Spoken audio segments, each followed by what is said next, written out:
Assalamualaikum warahmatullahi wabarakatuh.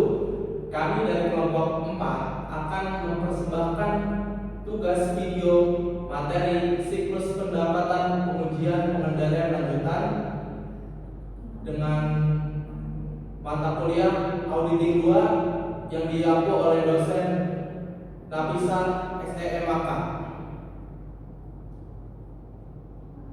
Selanjutnya akan menjelaskan peran-peran kami di sini sebagai apa saja. Perkenalkan, saya Dimas sebagai senior audit KPM tadi. Saya Farah dan sebagai junior auditor. Saya Adeline sebagai partner audit KPM. Saya Desi Ramasari sebagai manajer akuntansi PT Privat Jaya. Saya Rita Safitri sebagai staf gudang dari PT Privat Jaya.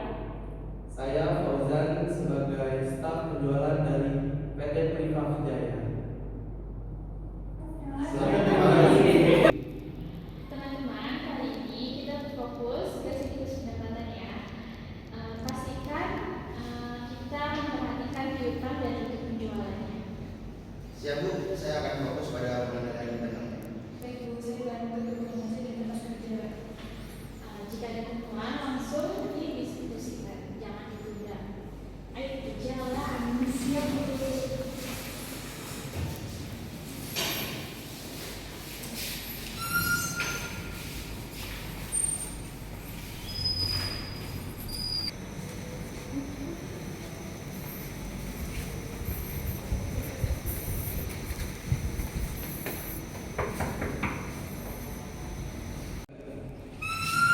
Selamat pagi, silakan Pak.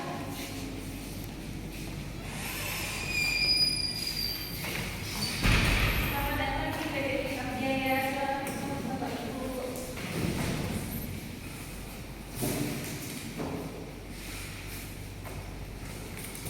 Selamat pagi Ibu-Ibu.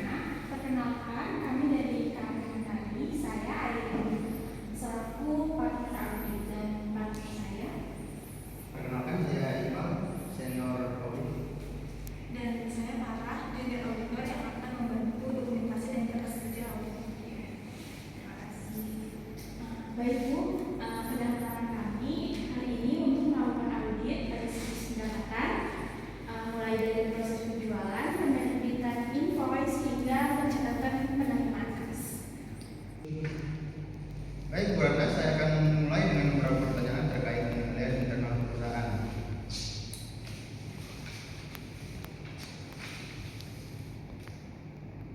Apakah penghapusan piutang selalu dilengkapi surat keputusan manajemen? Ditemukan dua transaksi penghapusan piutang pada bulan Desember 2025 yang hanya menggunakan bukti memorial tanpa lampiran surat keputusan direksi atau manajer keuangan. Apakah rekonsiliasi piutang dilakukan secara berkala setiap bulan? Kebetulan rekonsiliasi piutang hanya dilakukan setiap 3 bulan sekali Pak, karena keterbatasan staf bagian piutang sehingga beberapa kali pelanggan belum dicocokkan dengan buku besar. Apakah terdapat pengecekan independen terhadap posting jurnal piutang? Tidak ada, karena posting jurnal piutang langsung dilakukan oleh staf akuntansi tanpa direview oleh supervisor, sehingga terdapat risiko kesalahan input dan duplikasi catatan transaksi.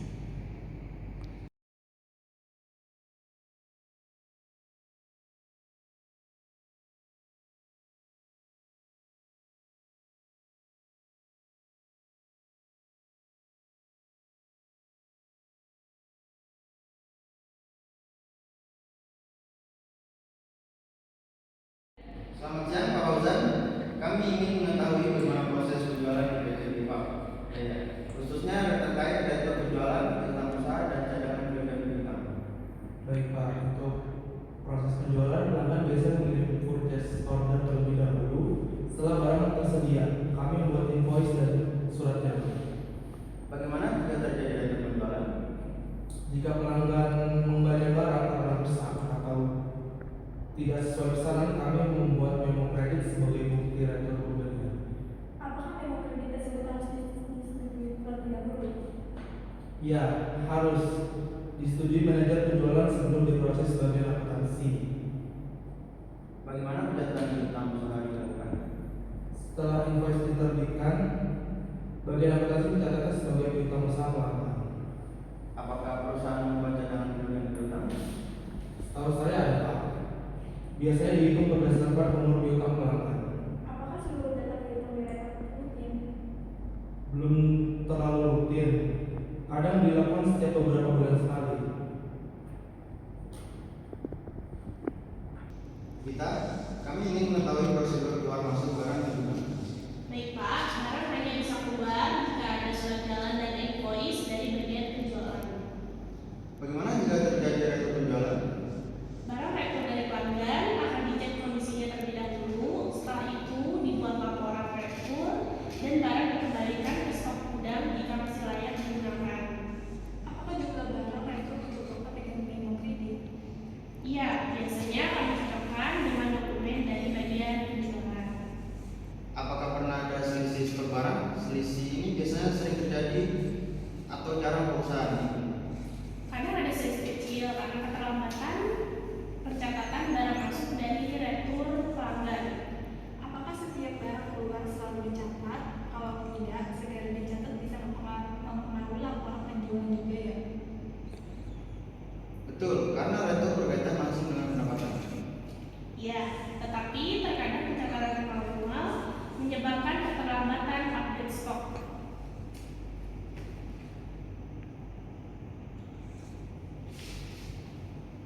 Para, kita mulai dari akun retur penjualan. Tolong ambil sampel transaksi retur selama bulan Desember.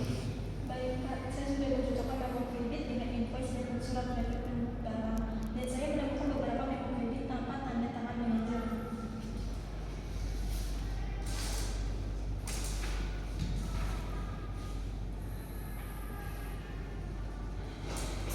Coba tandai semua yang tidak ada otorisasi.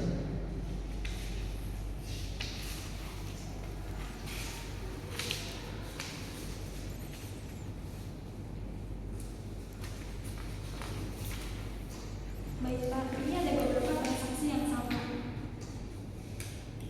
Ini bisa menyebabkan angka retur jadi tidak valid. Sekarang kita lakukan pengujian piutang usaha melalui konfirmasi pelanggan. Beberapa pelanggan sudah mengirim balasan konfirmasi saldo Pak.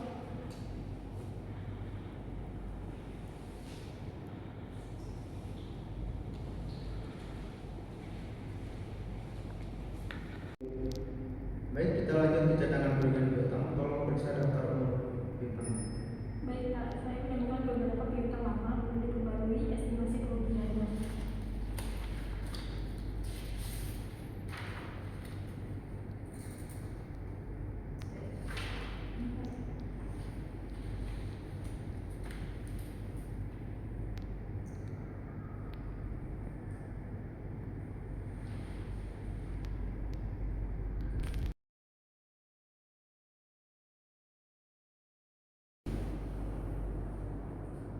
Berdasarkan hasil audit siklus perawatan PT Jaya, terdapat beberapa temuan potensial berikut. Temuan 1, ditemukan penghapusan piutang tanpa surat persetujuan resmi manajemen.